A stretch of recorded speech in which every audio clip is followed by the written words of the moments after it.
So, yan. So, hello. Good morning, everyone. So, alright. So, another week, another market outlook tayo for this week. So, today is, and good morning din. And so, good afternoon pala. Nasa 12 na kasi. So, today is July 27. Alright. So, July 27. So, another day, another market outlook tayo. Are you hearing me? Please type 1 nga po sa GC if you are hearing me. So, before we start with our market outlook, pakilala lang po muna ako. This is Coach Rochelle. So, I'm one of the coaches here in FXRE. So, tayo ay magdi-discuss ng market outlook, more of the fundamental data, okay, ng forex trading. So, before we start, we have here the disclaimer that this is for educational purposes only. All trade ideas, market analysis, and recommended entries shared during this live trading session or market outlook are for educational purposes only. Opinions and interpretations shared are those of the individual coaches and do not necessarily reflect the views of FXRE. Okay? So, yung mga i-share namin sa inyo. So, is research namin to, right? So, research namin and at the same time, analysis namin siya sa mga trade ideas for display. Okay? So we have here the key developments and sentiment drivers for today. So ito yung ating market outlook for today. So first is we have the first is the US-Iran diplomacy hopes weigh on the dollar. Okay, so yan, nagkaroon ng weakness ngayon ang USD. So kung mapapansin nyo, pagpasok ng market kanina pag-open ng market, and so biglang lipad si gold, no? So kasi biglang hina yung USD.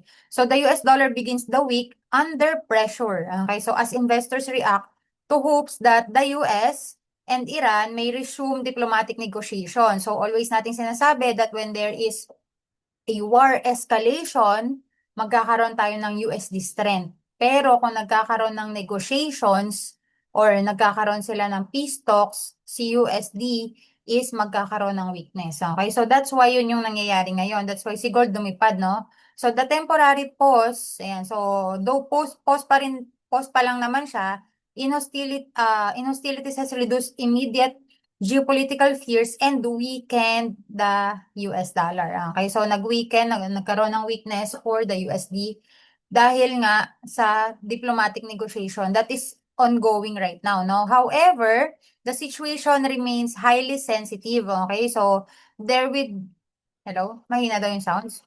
Hello, mahina ba? Mahina ba sa iba? Type to nga kung okay naman sa iba. Okay, medyo lakasan niyo lang.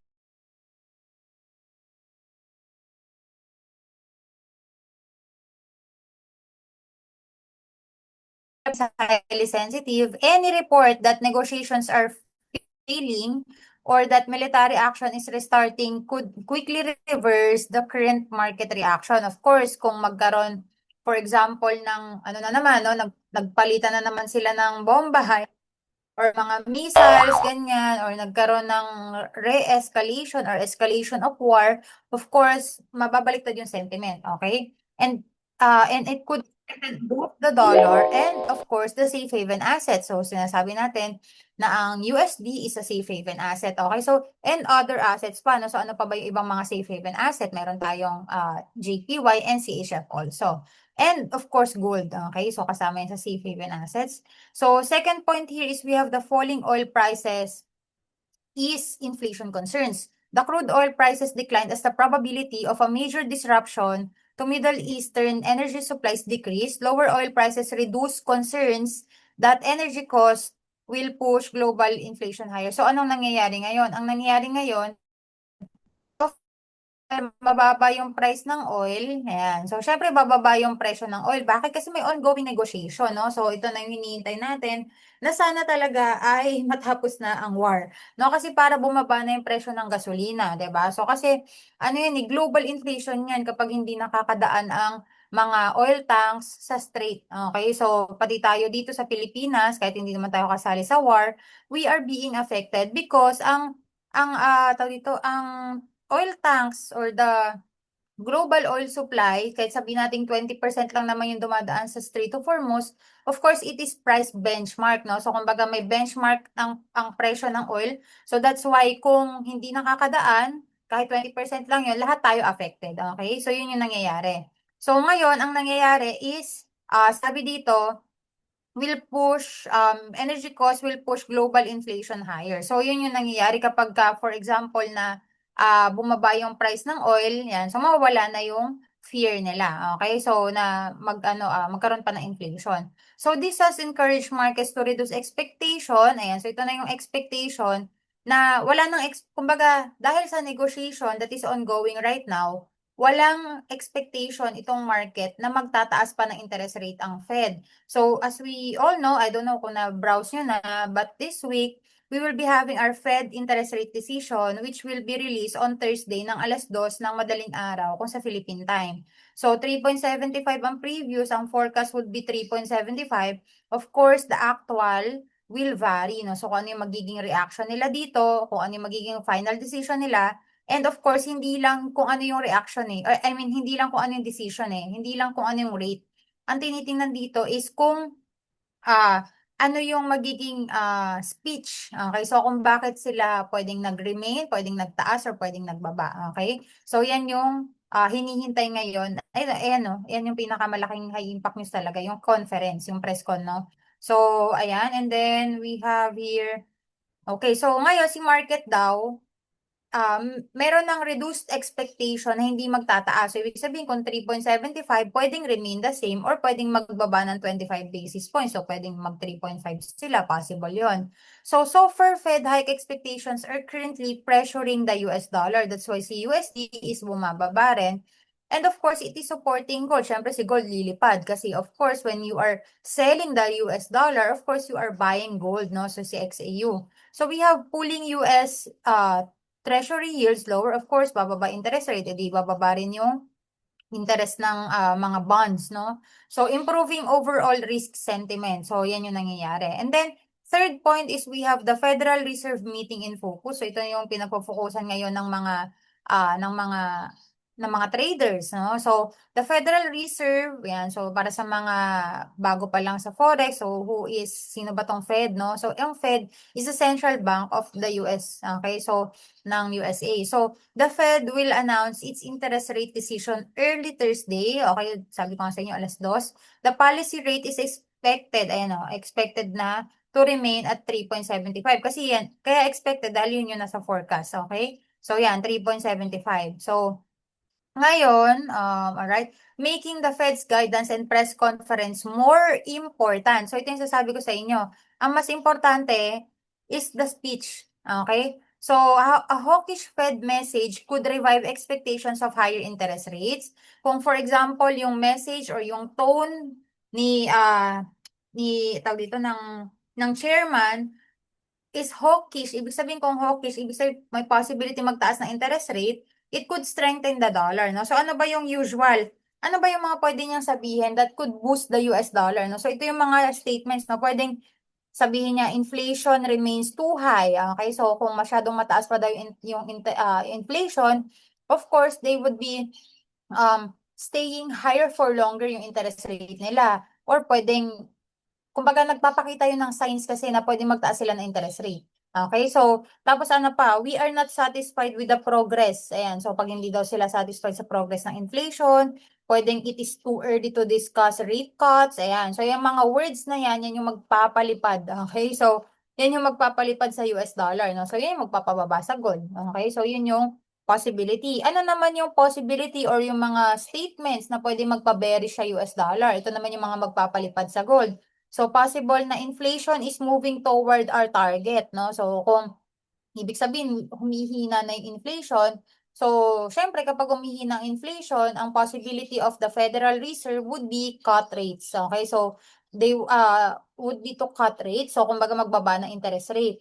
So, pwedeng ganun, and then pwedeng sabihin nila, inflation pressures are easing, ayan, so, easing na daw inflation, or economic growth is slowing, or pwede rin nila sabihin na yung labor market is softening or weakening. So, syempre kapag humihina, of course, yung mga trabaho, yung jobs, yung data, yan.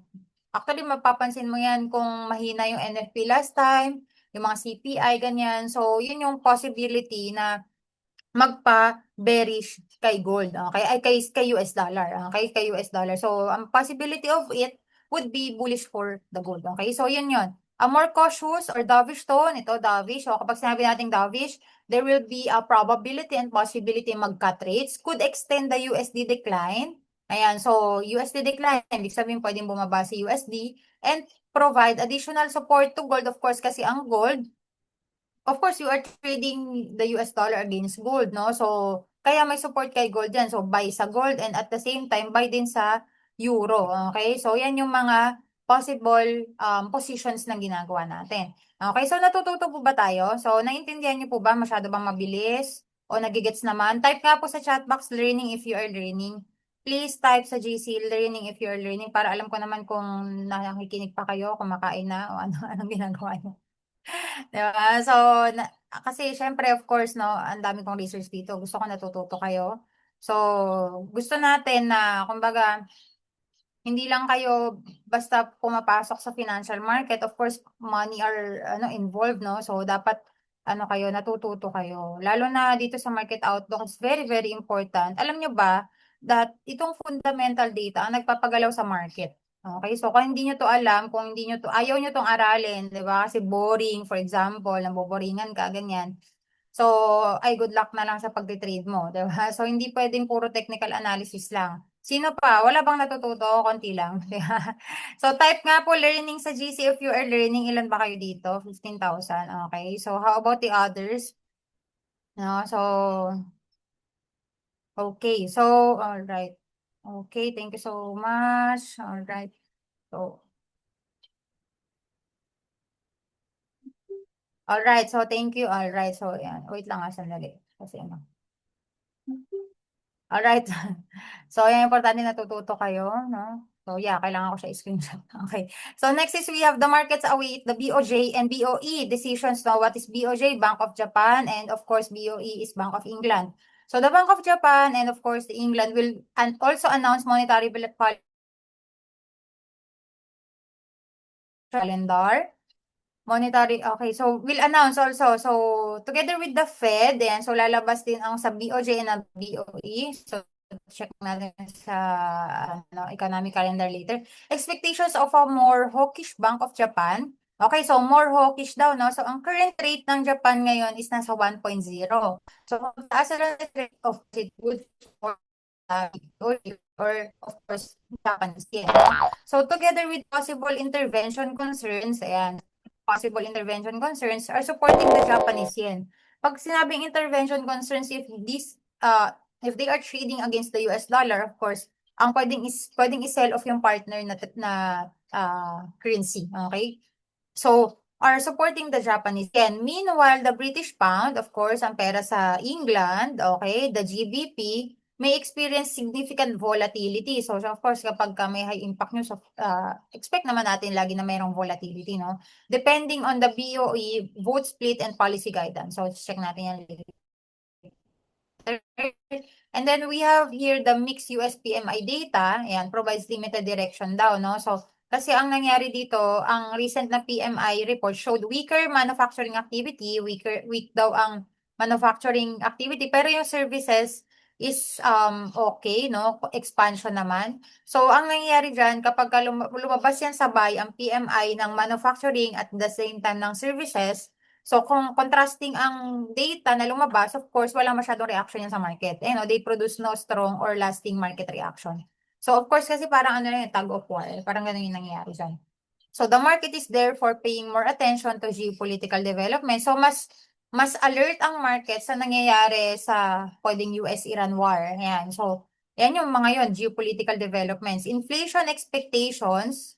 Okay, so ito yung pinaka-importante, inflation, at the same time yung mga central bank meetings, no? So yung mga decisions ng central bank. So ngayon, punta tayo sa key market events natin. Key market events natin, these are the HIN na tinatawag. When we say HIN, these are the high impact news, okay? So high impact news ngayon for the week. So bigyan ko lang kayo ng preview. So ito yung kagandahan dito, no? Kapag nagpa-plug in kayo every Monday. Every Monday, we have a public access sa ating AutoCash na market outlook. Okay, so please, sana maging part kayo ng community natin. So if you want to also be part of the market outlook every day and also the live trading, so pwede kayong mag-avail ng AutoCash nyo na subscription. Okay, so Also, mamaya papakita ko sa inyo yung indicator, no? So, yun yung mga makukuha nyo kapag, for example, nag-avail kayo nitong product namin na to, no? So, we have here again, sige, punta muna tayo dito. The preview for news na mga darating for the week. We have first the CNY Politburo meeting. Ayan. So, ano naman to, no? So, we are not trading the CNY because this is an exotic pair.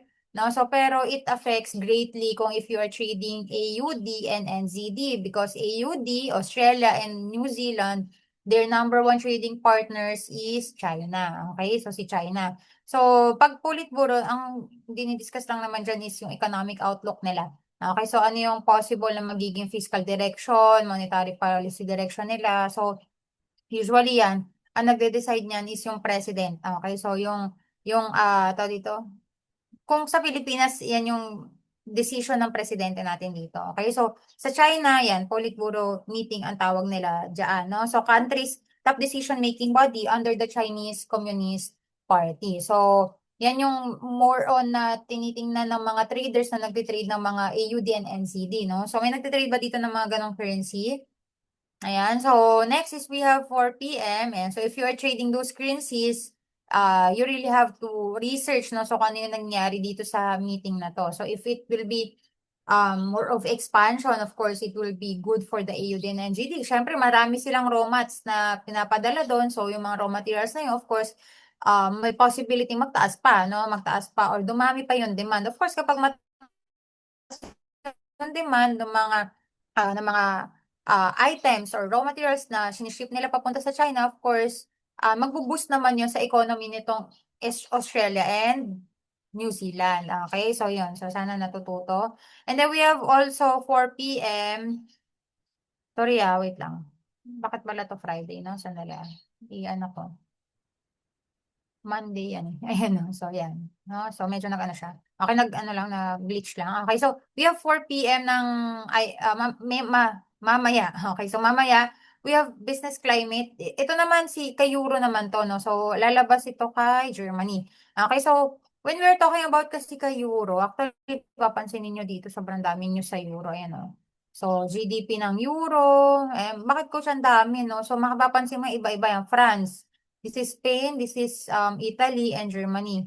Okay, so kasi when we are talking about Euro, ang Euro kasi is a divided countries of madaming countries sa loob niya.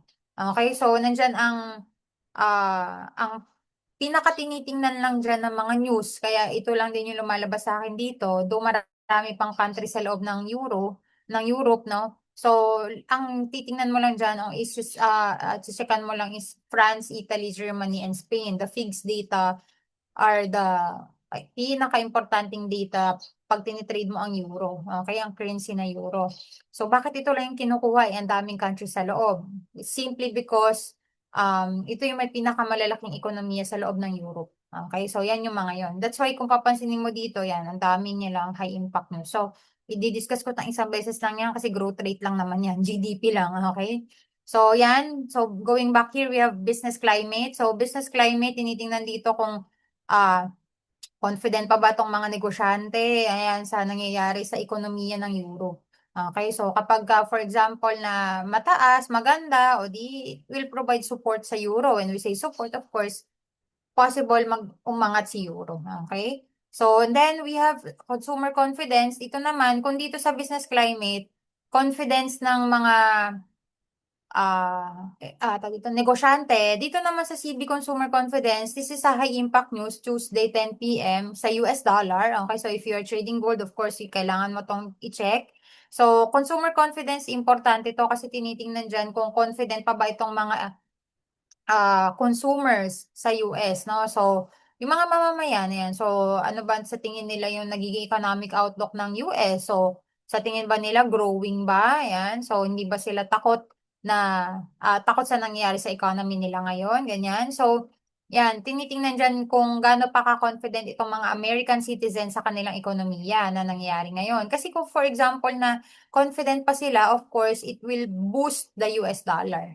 Okay, so kasi kapag confident ang mga tao, yan, they will be spending more money. And US dollar or the USD, is of course a consumer's economy. So kapag sinabi natin consumer's economy, nakadepende yung ekonomiya, yung lago ng ekonomiya nila sa of course sa consumers, no, kung gaano karami pa ba or gaano kalaki yung spending ng nitong mga tao sa of course sa economy, no. So syempre kapag confident sila sa economy nila, mag-spend sila money. Pag takot sila, of course when you are experiencing fear, of course, magtatago ka ng pera, magsi-save ka. It will hurt the economy kapag nag-save ka kasi syempre kokonti yung gagastos. Alright? So yan, I hope you are learning, no? So sana natututo kayo. Yun, ganun siya, i-discuss. And then we have Wednesday, the, okay, 9:30 a.m. Okay, so pinaka-importante lang dito is the inflation rate. Okay, so inflation at the same time the CPI. So 4.1, so mataas yung inflation ng odd. So kung mataas ang inflation ng odd, it will be good for the currency, no? So bakit, Coach, bakit kung mataas yung inflation, di ba hindi yun maganda? Kasi mataas yung inflation, di mataas yung mga presyo ng mga bilihin, ganyan. Hindi yun maganda sa side natin kasi tayo ay consumers. Pero of course, always mong i-check kung ano yung magiging decision ng central banks. Okay? So kapag syempre mataas ang inflation, the central bank, ang gagawin ng central bank is kailangan niyang i-manage yung inflation. Okay? So at kapag i-manage yung inflation, the way is magtaas ng interest rate. Okay? So pag nagtaas ng interest rate, of course, it will be appealing sa investors, no? So syempre, nagtitrade tayo. Okay? So ang titingnan mo dito, ano yung reaction ng mga investors? Hindi ikaw, okay? So ano yung magiging reaction ng investors? Eh di kung mataas na interest rate, gusto natin 'yan, 'di ba? So gusto 'yan ng investors.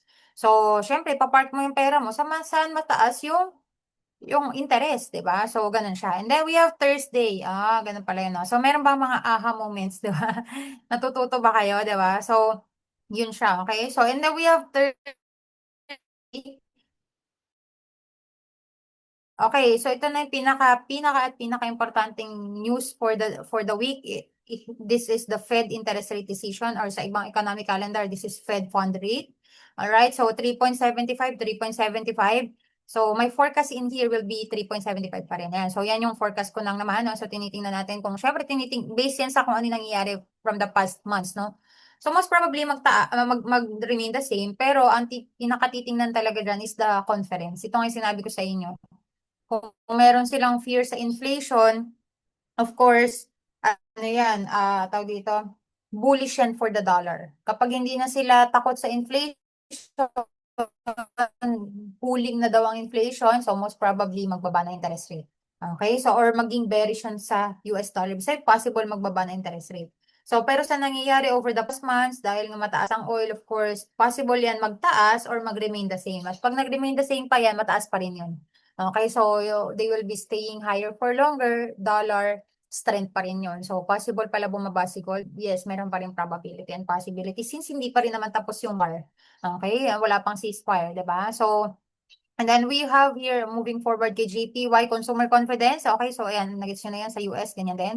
We have GDP ng Euro. Okay, GDP, when we are talking about GDP, we are talking about the final value of all goods and services na na-create within a given country ng given time. Okay, so titingnan mo to, we have quarter on quarter, Q on Q, we have Y o Y, year on year. Okay, so MOM, makikita mo, month on month yan. Okay, so kung mataas, simple lang, pag mataas ang growth rate ng GDP, of course, maganda yun sa ekonomiya. Okay, kahit naman dito sa Pilipinas. Ibig sabihin, maraming na-create ng mga goods and services. Okay, so kapag maraming na-create na goods and services, ibig sabihin maraming in-employ ng mga labor, no? So maraming kumbaga sumahod yung mga tao, 'di ba? So kung maganda yung GDP, maganda rin ang employment data, it's good for the economy yun, okay?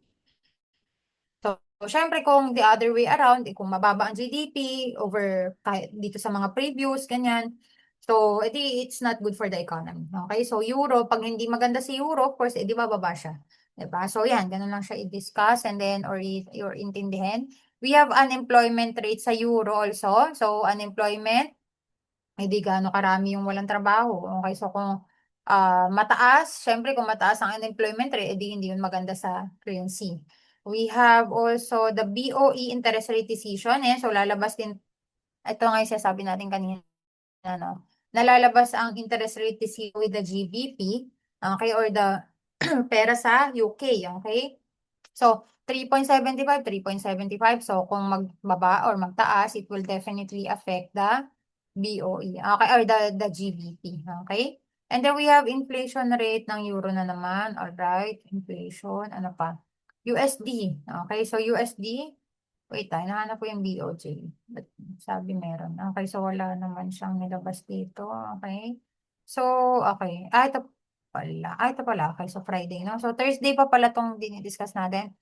On Thursday, we also have GDP ng US. Okay, so kung 3.6, 3.7, edi USD strength na naman yan. Okay, so initial jobless claims, ito jobless claims, 187, 206. So it will affect syempre US dollar. So kung maraming walang trabaho at nag-apply for insurance, of course, edi hindi maganda sa US dollar. Okay, so though of course yan, dahil sabay-sabay lalabas yan, kinukuha lang naman dyan yung pinaka-average. Okay, so pinaka-average yan. And then we have, okay, ano pa? PMI, interest rate decision. So ito yung pinaka-importante sa Japanese yen. Sasabi ko sa inyo 1%. So kung magtaas, it will be providing a temporary support sa BOJ if you are or the Japanese yen or the JPY. If you are trading USD JPY, of course, magbibigay siya ng saglitan na support. Pero of course, titingnan mo pa rin dyan kung sino mas mataas interest rate. Siyempre, mas mataas pa rin interest rate ng US dollar. So, buy pa rin ako sa USD JPY kahit magtaas na interest rate ang Japanese yen. Okay? So, gagawin mo dyan, edi kung bumaba, o di dun yung ano mo, time to buy. Okay? So, yun siya. And then we have, tapos 'di ba hindi pa tapos yung war. So, yun. Ganun siya. And then we also have inflation. Okay, so yun. I think yun na lahat ng mga high impact news natin, no? So, consumer sentiment, yan. So, lastly, ng 10 p.m. sa Friday. So, yan, mataas, mataas. So, the US dollar strength pa rin. Okay, so I'm seeing a US dollar strength for the week. Okay, no? So, though nakita natin that gold is, ayan siya, si gold is, tawag dito, umangat, no? So, dahil sa high impact news ng ngayong morning.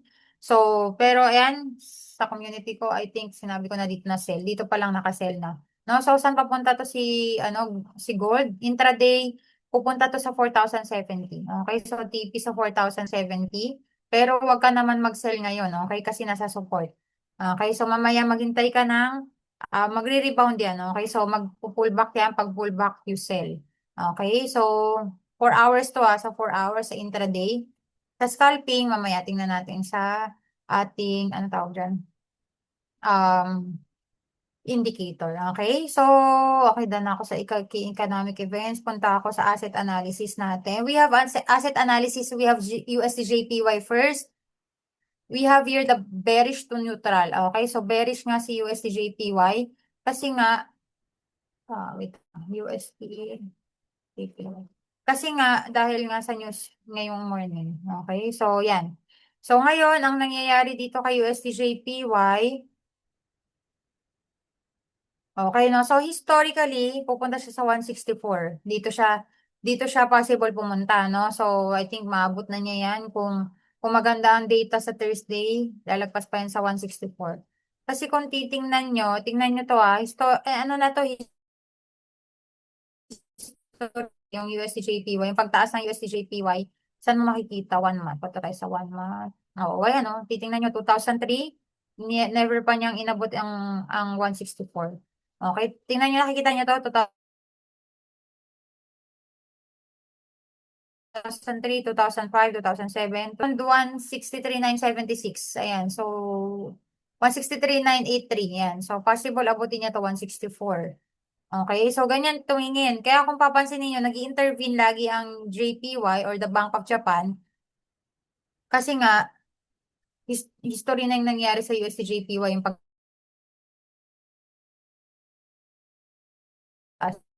niya. Sinasabi ko na sa inyo for how many months na bullish si USD, eh di wala, hindi ka nagtitrade ng USD-JPY. So laging gold lang. No? So anyway, ayan. So punta tayo dito. So what would be the probability? Saan pupunta to? I-fill niya yung gap. Ayan, no? I-fill niya yung gap. Okay, so yan din. Katulad sa gold, i-fill niya yung gap. So kailan niya i-fill yung gap, coach? Pwede ngayon? Pwedeng for the whole week.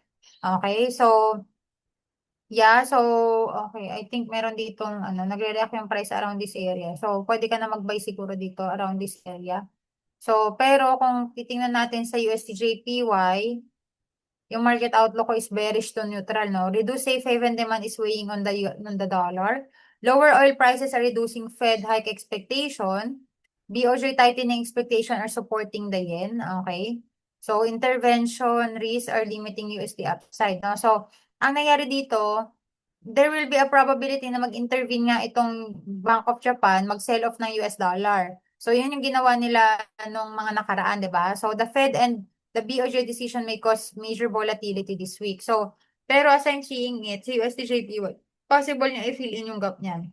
Ayan o. So, yan. So, kung gusto niyo sumabay sa trade idea ko, ito yung aking trade idea for the USDJPY. So, yan.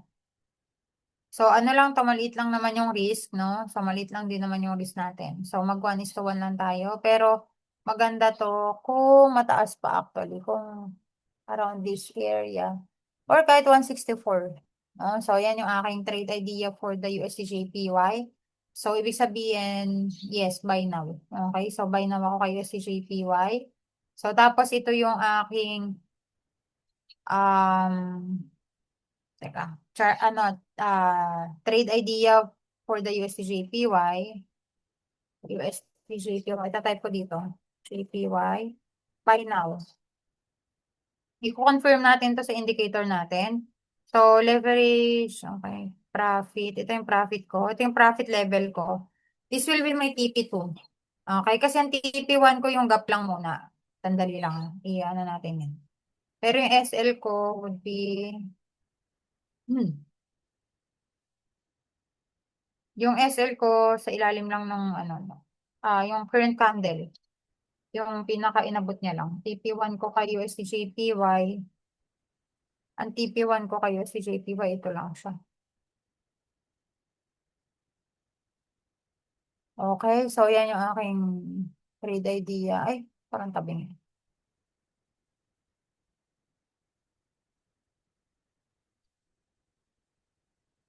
Tingnan ko lang price na to, 163.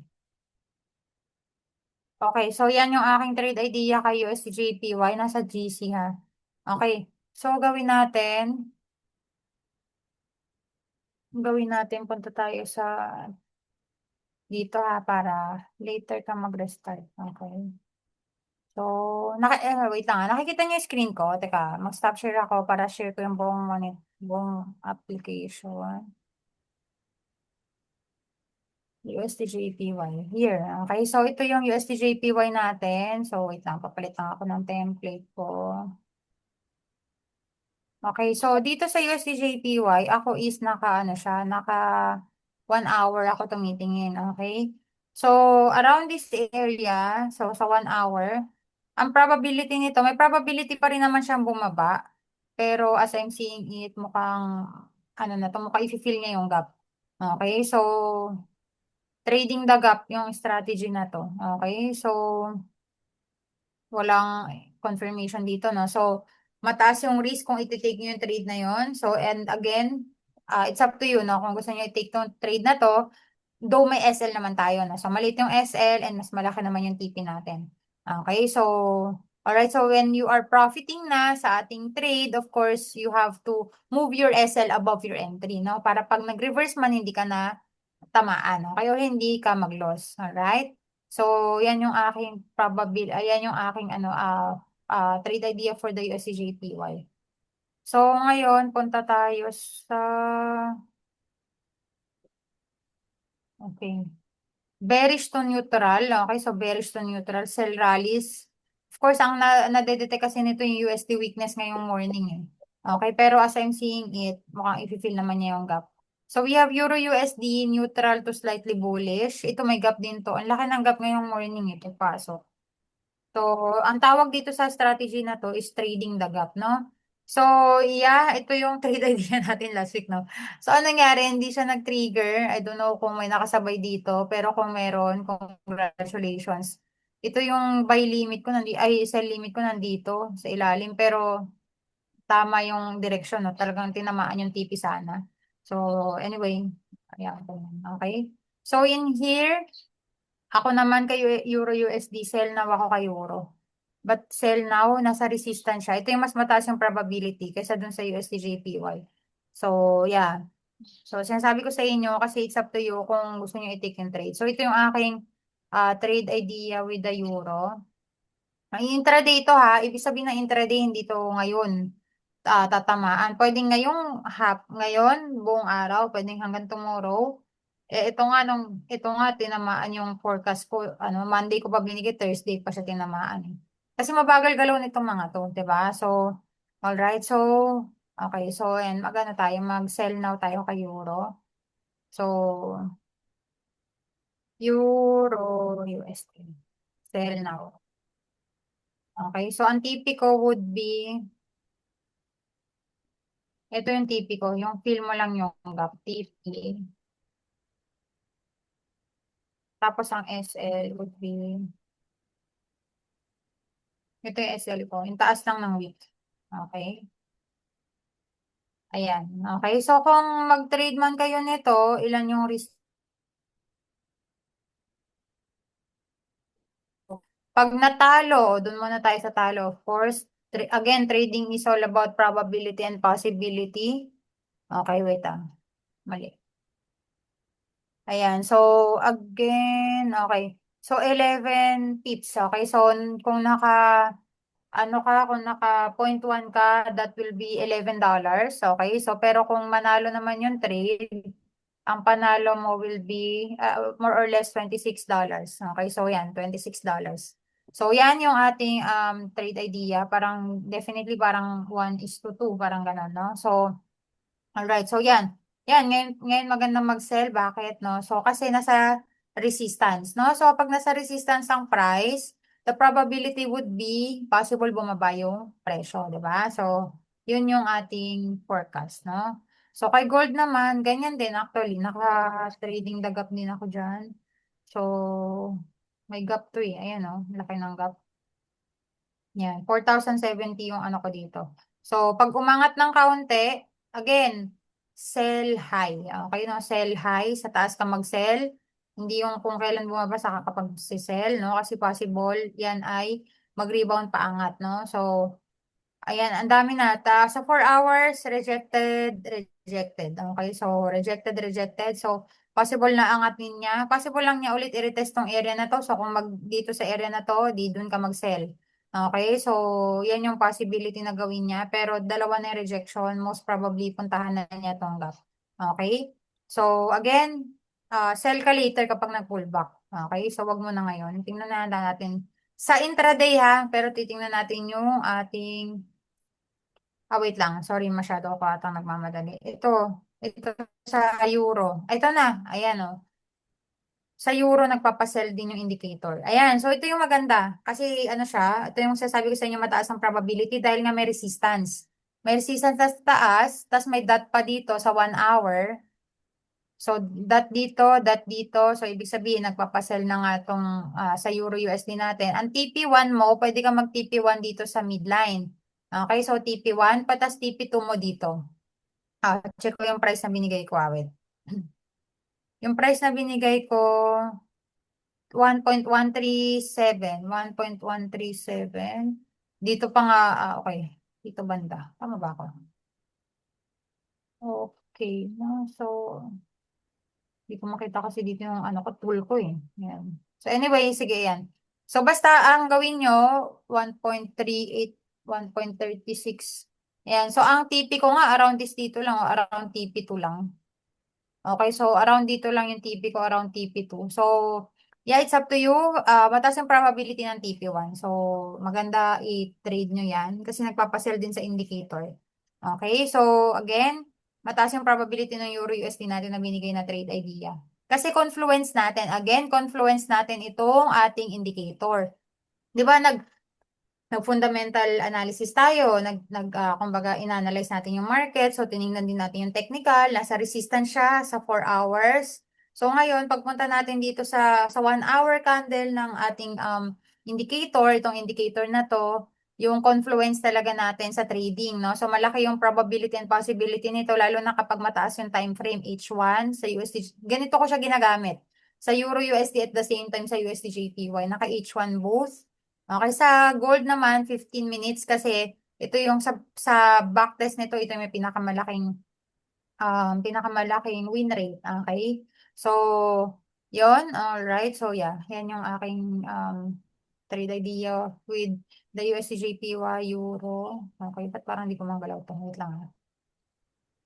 Template. Okay, ayan. Lumalaw siya. Ayan siya. Okay. So, then lastly, we have gold. Si gold naman, siguro kung meron dito kanina pa na nakapag-sell, ayan o, dito pa lang nagpapasell na, 4115. No? So may probability talaga yan na bumaba kasi nga i-fill niya yung gap. Si gold, usually fini-fill niya ang gap pinakamatagal na yung hanggang kinabukasan. Kaya pag nasa taas siya, that's the time you sell, no? So kasi nga, yung gap kitang-kita nyo naman, no, kanina pa yan, ayan siya, around here. Wait, around ayun, no, 4,070. Typical lang sa 4,070. No? So, actually, pwede niya tong balikan, 4,067. Pero minsan, pinili niya lang yung gap, tapos aangat na siya ulit. Okay? So, yan. Kaya mag-above lang tayo dito sa gap. 4,071, pwedeng ganyan. Okay? So, yan yung aking forecast with gold. So, kung gusto niyo mag-scalping, saan pa si gold, pwede ba tong umangat muna, tapos saka bumaba. Okay? So, 4,090. Since nasa resistance to, ay nasa support ko siya, buy ako kay gold kung scalping. Okay, so kung nag-scalping kayo, 4,090 yung price, 100 pips or 50 pips, 4,095. Pwede na kayong magtipi doon. Okay, buy to kasi nasa ano to, nasa support. Okay, nasa support, so buy siya, magre-rebound muna yung pataas bago ulit bumaba. Okay, again, saan papunta si gold? Intraday, 4,095, ay 4,070. Okay, so until later, ibig sabihin possible hanggang New York session. Okay, and then we have bullish to neutral si gold. Okay, buy dips with confirmation. Okay, soft USD supports gold. Okay. So yan yung ano natin ngayon, no? So yan yung outlook natin for today. In summary, we have the US dollar begins the week under pressure as a pause in US-Iran hostilities, no? So kaya si dollar bumaba dahil nga may pause ng away nila, 'di ba? So or ng war. And hopes for renewed diplomatic negotiation. So nagkakaroon ngayon ng hoping ngayon ang market na magkaroon ng peace talk. At kapag nagkaroon ng peace talk, lilipad yan si gold. Okay, so reduce safe haven demand. Falling crude oil prices are also easing inflation. Syempre, kung nagkakaroon ng negotiation, makakadaan na naman ngayon itong mga oil tanks sa strait. So, bababa ang presyo ng gasolina, okay, ng oil. So, kaya yun yung nag-iis ng inflation sa globally. Okay, so globally yan dahil global naman yung pinag-uusapan natin dito. And okay, so expectations, tempering expectations for further Fed reserve rate hikes. Okay, so walang expectation na magtaas. Okay, so gold has reclaimed the 4-1 level supported mainly by the weaker US dollar. And so for interest rate expectation, although easing geopolitical tension may limit stronger safe haven buying. Okay, Euro, batas, okay, dollar weakness, okay, USD JP was declined. Alright, BOJ tightening expectation, intervention. Okay, today's calendar relatively quiet. So kasi wala namang high impact news for the day. No? So, kung babalikan natin to, wala oh, euro lang. Okay, walang high impact news for today. And then, we have here, so geopolitical oil prices. Okay, so ang pinaka-hinihintay ng market is ito, yung Fed, si BOE, saka si BOJ, ang interest rates nitong tatlong to for the week. And the structure follows the format of, okay, so, okay, no? So, yan yung ating summary nitong market outlook natin. So may questions po ba kayo? May questions pa tayo? So, we have here, okay, so, yan, Hindi. hindi pa rin. Kunin mo lang, pati. Wait lang, mute lang natin yung sasalita. Okay, so yun. Alright, so yeah, ito na yung ating market outlook for today. So, again, ito yung makukuha nyo kapag for example na magkuha kayo nitong ano natin, itong auto cash system. So if sino nag-invite sa inyo dito, okay, so pwede nyong i-PM kung gusto niyo magkaroon ng sarili nyo nitong indicator. Kasi itong indicator na to, it works in all assets. Kahit sa BTC, kung weekends, nagde-trade ka, pwede mo rin gamitin. Okay, so yan ngayon ito yung ano natin, ang tawag dito, indicator, no? So, mapapansin nyo na 1 month nyo ito magagamit. Okay? So, 1 month nyo magagamit. Ano yung makukuha nyo mga goods or mga goods, sorry, services.